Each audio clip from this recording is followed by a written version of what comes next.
welcome to OneCricket Exclusive. Today I'm excited to be joined by a man who has registered back-to-back championship hundreds, one to win a thrilling chase at Hove, the other just as thrilling to rescue a hard-fought draw at Lords against Nottinghamshire, Stuart Broad and all. His test match debut was at Lords, his Middlesex home, and in his 7 tests so far, he's had the highest score, 127 against Sri Lanka and a 50 against India. For Middlesex, he has nearly 9,000 runs and 1900s and has won a championship. It is, of course, Sam Robson. Sam, a very warm welcome. Thanks for having us. Oh, delighted to have you with us. Now, I was at Hove last week, week before. And, last year, you made 253. This year, you made 149 of 181 balls. Is there something about the South Coast air that's good for you? I'm not so sure about that. I think I've probably had a couple of things go my way in both of those innings, and I think, to be honest, I was probably in the right place at the right time as well. Both pitches were pretty flat, and the weather was pretty good as well. So they were both good weeks for batting, especially the one last August or September. It was. Yeah, that was, scorching hot week and a good pitch. So, yeah, and then similarly last week, it was a really good game of cricket. We went out there initially just trying to save the game, really, and it sort of just landed in our lap in a funny sort of a way. We got into a good position, and then, in the last session of the match, we had a bit of a crack at it, and, we chased them down. So to watch it was, I can tell you, it was gripping stuff. Now, I'm also going to be interviewing Mark Stoneman, actually, as well tomorrow. So this is not a quiz, I promise you. But I looked up when you got that 253, and you're the 376, wasn't it? Yeah. Did you know who you leapt up in the all-time list of opening partnerships? Do you know who you jumped above, you and Rocky? No, to be honest. I think I remember it being mentioned at the time, but I can't remember sitting now. I'm sorry about that. Do you know what? I'd actually been surprised if you did know. You might know the Middlesex one. I can tell you it was 375. Bill Ponsford and Bill Woodford did it at the MCG against New South Wales in 1926. So that's how long ago that was. Did you know who you'd overtaken to become number one in the Middlesex list? I think Mike Gatting, maybe, is that? Yeah, you bang on. And Justin Langer. Right, okay. There you go. Yeah, there you go. Now, Saturday and Sunday, back at Lords and against Nottinghamshire, that was a very different situation. It was serious kind of backs to the wall stuff. 101 for you off 180, though, is not exactly too slow. Was it a case of being positive and kind of getting on the front foot to an extent? So you're making your own luck, I guess. Not really. I think particularly that third evening, it was just a case of just trying to hang in there, really. We were obviously in a bit of trouble early. We lost, 2, I think, before we'd scored 2.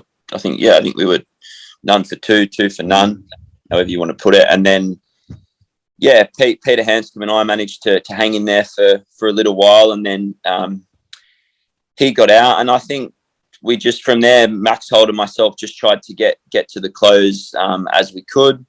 And I think in those situations when you're batting for the draw, essentially, you're still taking scoring opportunities if they're there. And I think often batting, it's still so instinctive that if the ball's in your area to hit, generally you'll still sort of put it away, particularly if it's on your pads or on your hip or something like that. I think if it's wide of the off stump, you might leave a cut shot alone or a big cover drive or whatever, of course. But I still think generally if, there's a bad ball there, you try and put it away. And I managed to put a few away. And then I think on the final morning, I think they were obviously in such a good position. They had some attacking fields and, catches in and so on. So that meant, when you did did beat the field or get one away, you generally got reward for it. So now there've been some very high championship scores generally. Are you sensing that the balance is perhaps being redressed more in favour of batters? Some would say that's overdue at Lords.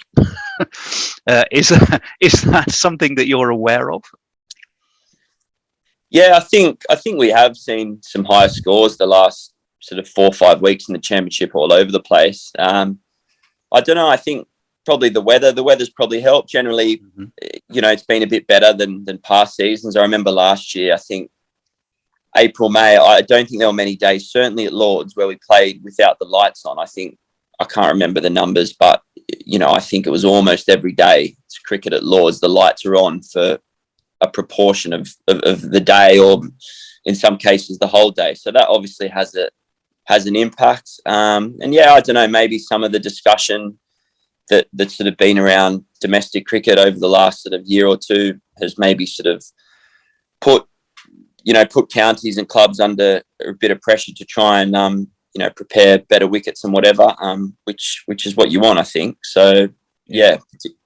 And are you kind of as an opening batsman, are you aware of the kind of the bowlers' rumblings a little bit around a Duke ball that the seam doesn't seem to quite last as long? It goes out of shape, gets softer a little bit earlier. Seems to me like someone said to has someone gone to Dukes and said, we'd like a Duke ball that behaves a bit more like a kookaburra, please? Which I'm sure, and I've seen the president of Dukes say that's absolutely not true. But does it feel different to you in any way? No, absolutely not. It doesn't. We just watch the ball and try and hit it when we can. But no, I don't think so. I think there's always over the years, there are times where the balls seem to swing and do more, and there are other times where they seem to do a bit less, which seems to be the case maybe at the moment if you speak to the bowlers. But again, I still believe that conditions are a factor, and if you're playing under lights and in overcast, cloudy conditions day in, day out or regularly, the odds are going to be in the bowler's favour more than the batsman. And then vice versa, if you get some more sunny days with drier weather, you'll get the batsman tending to do better. So that's my view on it all. But again, I'm just a batsman and someone who stands asleep and tries to catch them when they come to me. You'll have to ask the bowlers for yeah, well, if I get the chance, I probably will. Yeah. Now, I'm not going to press you about England. I'm sure you might be aware that there's sort of you're getting mentioned again, as indeed you should, given the runs that you're putting on the board. But what I will ask you is how do you feel the New England setup is taking shape? We now have a director of cricket, a new captain, and now a coach in place, and it's a very interesting setup that is taking shape there. What do you make of that? Do you sense a kind of a new wave of positivity in England cricket? Yeah, I think it's going to be exciting. I think from the small bits I've had to do with Brendan McCullum, he played at Middlesex for a few years, and in the 2020s, which isn't my forte, but still sort of getting to know him a little bit and seeing him in action. He's obviously a really positive sort of a cricketer in everything he does, really, and in every way that he goes about the game. So that's exciting, and I think then you tie that in with Ben Stokes, who's sort of similar minded, if you like, with everything with the way he goes about his game. I think you've got two guys that are going to try and have a real crack. So I think it's exciting. I think it's always tough. Obviously, it was a tough winter, but I think there's a lot of myself obviously playing domestic cricket the last few years. There's a lot of promising players out there, and some of sort of the young guys that are being discussed, and some of the younger guys, some of the guys that have been in and out, I know still sort of really top class players if they can get the knack of it and put it all together. So I think it all bodes well. So I think we'll find out. We will. Not that long now. Now, a few personal things maybe. I mean, you were born in Paddington in there's a Paddington End, isn't there, at the SCG? Same town as David Warner, I think. But your mum was from Nottingham. Now, can you tell us a little bit about the journey that brought you to the UK to play cricket? I mean, you flew around the world, didn't you, as quite a young man to end up here? Tell us a little bit about what brought you here and how you got into the game, I guess. Yeah, I think so. For me, it was basically straight after school. Came to England to play club cricket down near Guildford, actually, in Surrey, for a little club called Normandy. They were in the Surrey Premier League, and there was an opportunity to play a season of club cricket down there and try and get into the system. Really, I followed county cricket really closely as a teenager, and whatever. So I knew what the system was all about. I'd been to England on a cricket tour previously, and just loved it. Really loved the history and the tradition of all the grounds and the county cricket and whatever. So yeah, I was keen to try and see if I could get into the system, and obviously through my mother's family and my British passport and whatever, I was able to do that. I'd played grade cricket in Sydney with Tim Murtagh the previous winter, so so he was at Middlesex, and that was sort of the link, really. That's what got me to Middlesex. So played a few second team games, and then basically got signed from there, and the rest is history. Loved it straight away, and loved sort of turning up and calling Lords your home ground and everything that came with that, and sort of worked my way into the first team, over the next couple of years following that. And then here we are, sort of 15 years later, really, or whatever it is, 14, 15 it is later. I think it is nearly 15 years. Now you set your stall out as ultimately you wanted to represent England. At what point were you absolutely sure of that? Because you could have played for Australia or England, couldn't you? What made you kind of really put your hat in the England ring, as it were?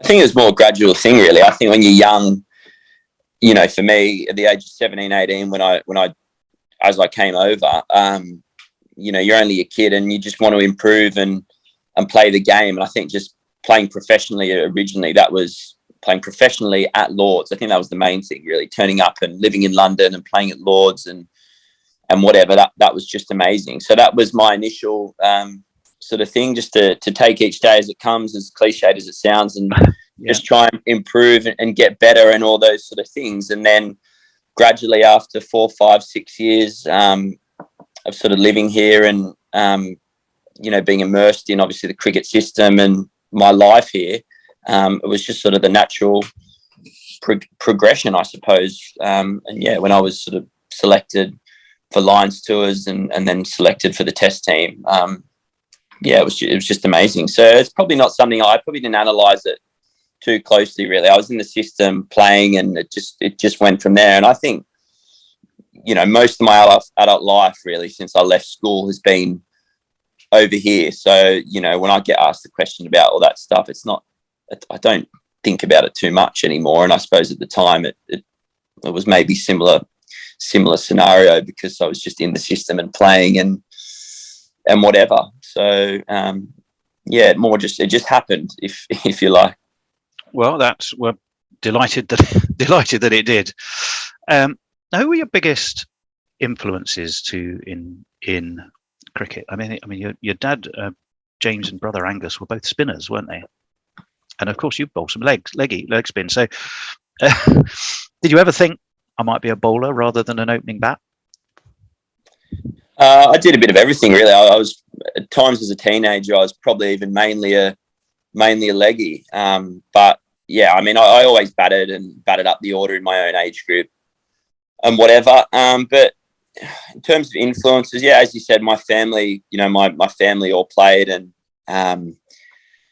so on. So I suppose they were big influences from early on. And then in terms of sort of favourite players and things like that, I never had a set favourite. I suppose the big players at the time, guys like Shane Warne, and was obviously, he was big time as a teenager. But even, someone like Michael Vaughan, I sort of looked up to a bit as well. He had that big Ashes series out in Australia. 2005. Well, yeah. 12 or 13, so I remember that. Right. And then the 2005 Ashes, I was about 15 at the time, 15, 16 at the time, and that was obviously massive as well. So those sort of big players were sort of heroes for me as a teenager. So yeah. Now no one's going to deny that an Ashes series is amazing theatre, and 2005 was extraordinary. What, as far as terms of your kind of real career highlight, one might assume the answer would be a Test century, but it may not be. So for you, what's been the absolute, the best moment so far? Yeah, I think you hit the nail on the head. I think, scoring a Test 100 for England at Headingley there, that would have to be number one, really. And then, that whole experience playing Test cricket, I think is what I've always sort of wanted to do. So to achieve that was amazing. To debut at Lords and whatever was incredible. That would be up there. And then closely followed by that would be, after my England experiences, would be winning the championship with Middlesex. I suppose would follow that. I think as a domestic player, that's the pinnacle. And I think the more I've played, I've sort of realised how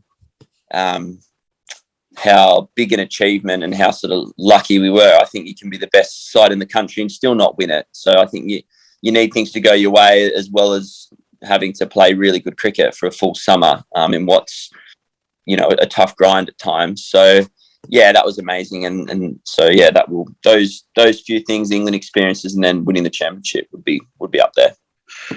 You averaged 45 in 2016, and I think you started the championship season with 200 and something at Warwickshire, against Warwickshire at Lords, didn't you?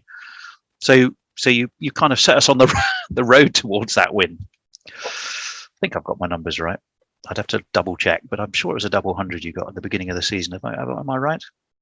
Yeah, you are. Yeah, that was at the start. Yeah, no, I got off to a decent start, and then it was a funny season. I think we had we had some good some flat wickets at Lords, but we also had some bad weather. So I think I don't think we won a match until about our maybe 7th or 8th attempt. So we had a lot of draws early on, which were rain interrupted, and some high scoring games as well. But we were a good side. We were sort of at our peak in some respects. We had some really sort of top class players who were in their 30s then, guys like Adam Voges and Nick Compton and James Franklin and people like that. And then our sort of pace attack was sort of young and at its peak. So we were a good side. And as I said, it's something I'm very proud of. And thankfully we were able to put it together and win it, because as I said, we still had to have a few things go our way.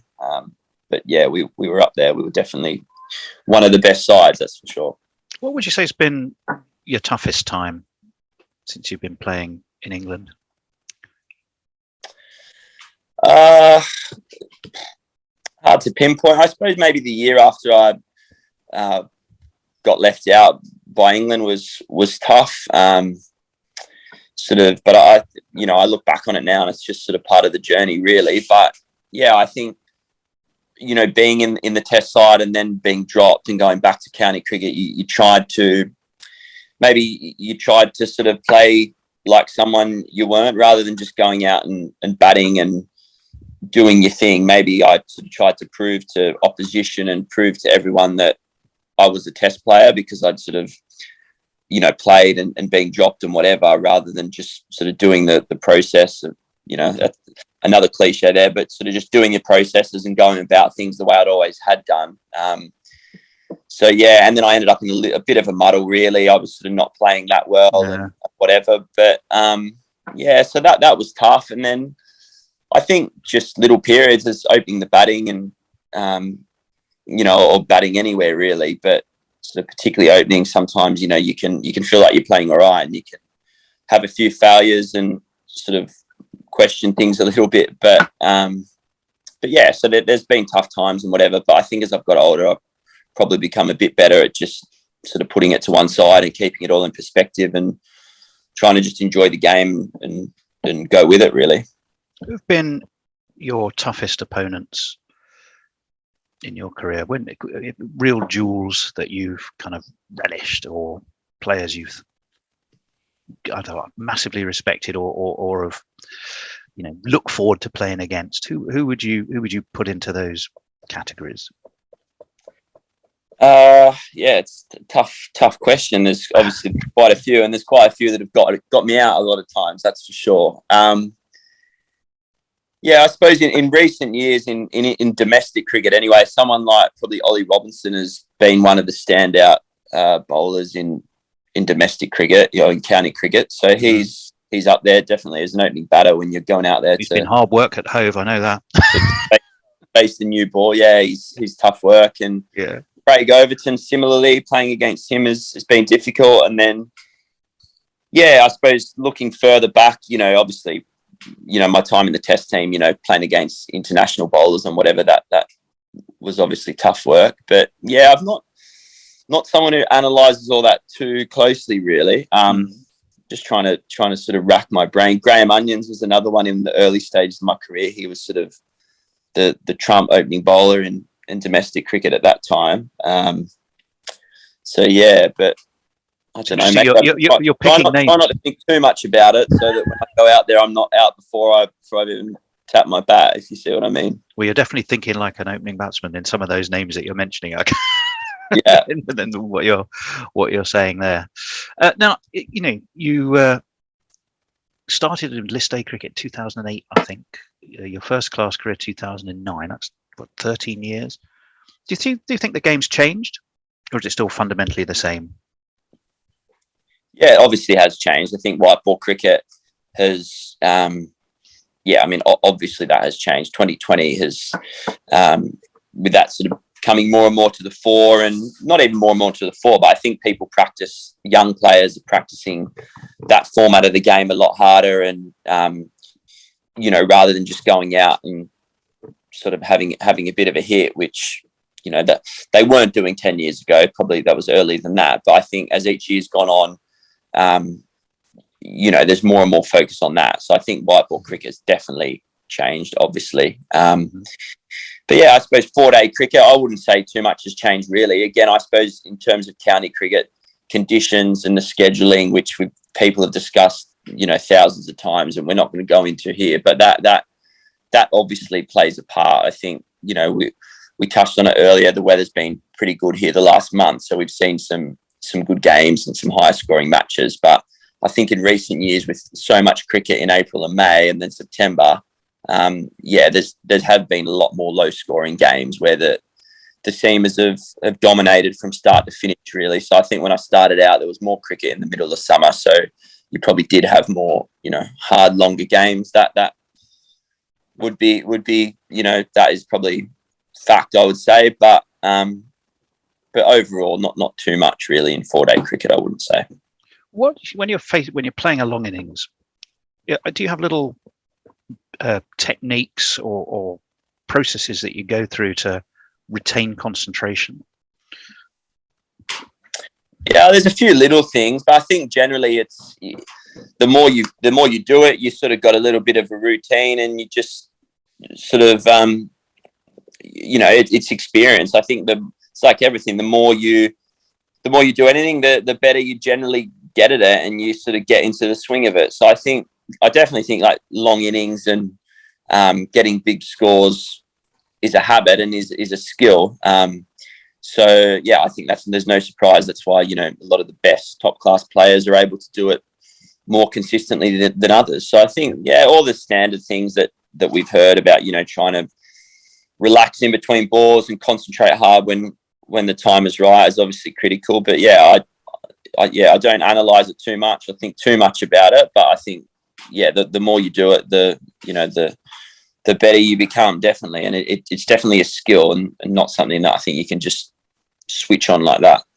Well, no, I'd say that is good advice for any young up and coming batsman. So a couple more sort of quick questions just to close, really. What do you do for fun when you're not playing cricket? Yeah, I'm pretty lucky. I've got sort of a few friends outside of cricket and whatever who live locally and whatever. So I'm able to sort of get away from the game when I get the opportunity. And I think probably the more I've played in recent years, I've actually tried to do that more and more. I think when I was younger and whatever, I sort of lived with cricketers, and you probably lived and breathed it every day, really. So I definitely think it's helped in recent years being able to sort of play and then get away from the pressures or the intensity, if you like, or if you have a tough day or you're having a tough month or whatever. It's good to sort of socialise with people who aren't cricketers. So that's something I've tried to do more and more. So yeah. I used to work in advertising. It's amazing how most of my friends didn't work in advertising. Yeah, exactly. So there you go. Yeah. So finally, it has been a good start for Middlesex. You've been a key part of that. There must be a really positive feeling about the place at the moment. An interesting blend of experience and younger players coming through. Does it feel? Does the place have a good buzz right now? Yeah, I think we are. I think we're in a good place. I think obviously if you're winning, that always helps. We had a tough week against Notts, but we still came out with the draw, and I think the previous 3 games we won, didn't we? So we've won 3 from 5. So when you're winning, it does make it a lot easier. But yeah, look, we've got a good group of guys, good blokes and guys that are pretty selfless sort of players and good team men. So yeah, we do have a good mix there. And yeah, I think even obviously Shaheen Afridi, he was a massive help in those few games that he played. There's no sort of hiding from that. He sort of gave our attack a bit of X factor and knocked some of the key players over twice, really, in a couple of games he played and sort of set a certain Australian playing for Glamorgan, I recall. Yeah, he's one, and yeah, there are a couple others as well. But yeah, so he helped enormously, and but yeah, all the guys are playing well. All the boys are bowling well, and the batsmen are all playing well too. Sorry. So yeah, we're in a good place, and hopefully we can continue it on. Well, it's Durham next. Possibly Ben Stokes and Matty Potts to face. Thoughts ahead of that one?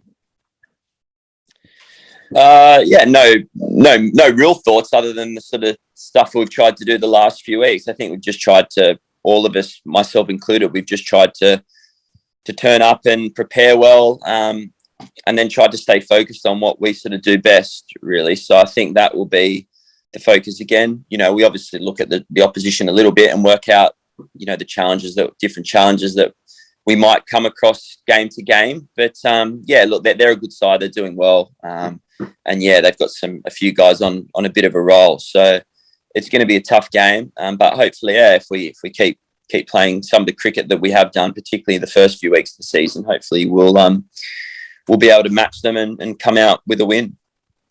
Well, we wish you well with that, Sam Robson. It has been an absolute delight to meet you. The very best of luck for Thursday, and we hope to talk to you again soon. I will be there as a fan, as well as probably writing about it. So good luck.